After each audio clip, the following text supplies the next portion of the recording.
On the 24th of March 1603, from the deathbed of Elizabeth I, Sir Robert Carey began a horseback ride at a furious pace to Edinburgh to inform King James VI of Scotland that he was now King of England.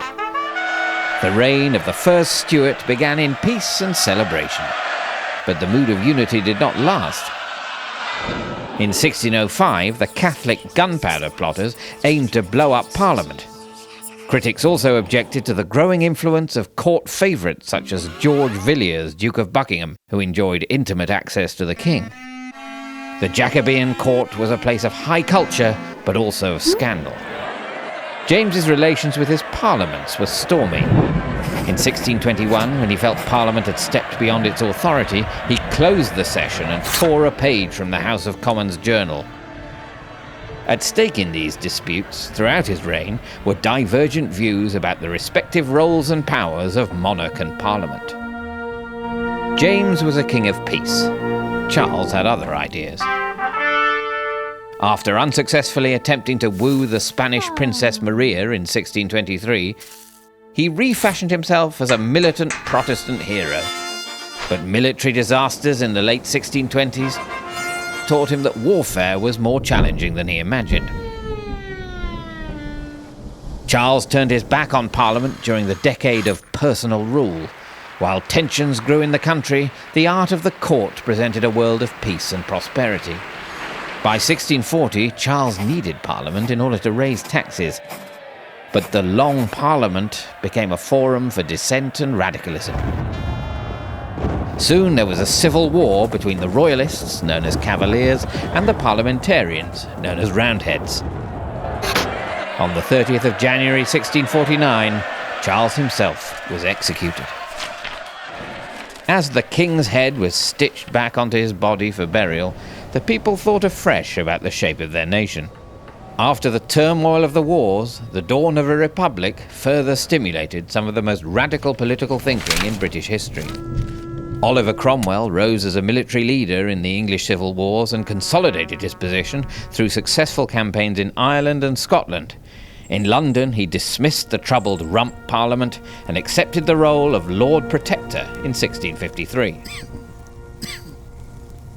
Cromwell transformed the church in favour of Puritans and focused on moral reforms. The title of Protector passed to his son, Richard, on Oliver's death in 1658, but this was a disaster. Out of the ensuing political chaos, the idea of a restored monarchy gained hold. On his 30th birthday, Charles II arrived in London to huge acclaim. The theatres were reopened. After the Great Fire destroyed much of London in 1666, grand new building projects transformed the capital. Also, the creation of the Royal Society signalled a mood of innovation and improvement. At the heart of the new London was the Royal Exchange, where merchants traded goods from the Americas, India, and the Far East. Money was crucial for Charles's efforts to build modern Britain, and trade helped to regenerate the economy. But old divisions soon resurfaced. In the Popish plot, Catholics were accused of planning to kill the king, and when Charles's brother and heir, James, converted to Catholicism, opposition MPs, known as Whigs, attempted to exclude him from the line of succession. They failed, and James succeeded to the throne in 1685. Before long, disaffection with James's religious policies turned into open rebellion. The Duke of Monmouth, Charles's illegitimate son, raised an army to depose the king. Although this army was eventually defeated and Monmouth executed, distrust of the Catholic king lingered. On the 10th of June 1688, Queen Mary gave birth to a son, whom James christened into the Catholic faith. Outraged by the prospect of an entrenched Catholic monarchy, English Protestants invited the Dutch Prince William of Orange to invade.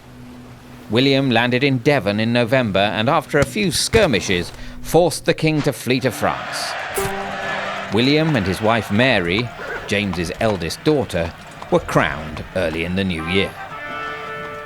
William, who soon asserted himself as the dominant partner in this joint monarchy, was a military leader.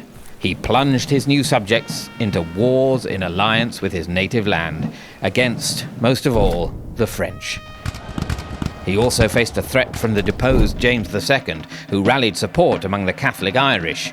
William brutally suppressed this uprising at the Battle of the Boyne.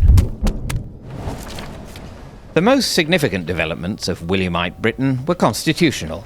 The basis for modern constitutional monarchy was established in an Act of Parliament that also prevented James II from reclaiming his throne. When Queen Anne introduced herself to Parliament by proclaiming her entirely English heart, she channeled the spirit of Elizabeth I. But Anne was also aligning herself with the Tory interest.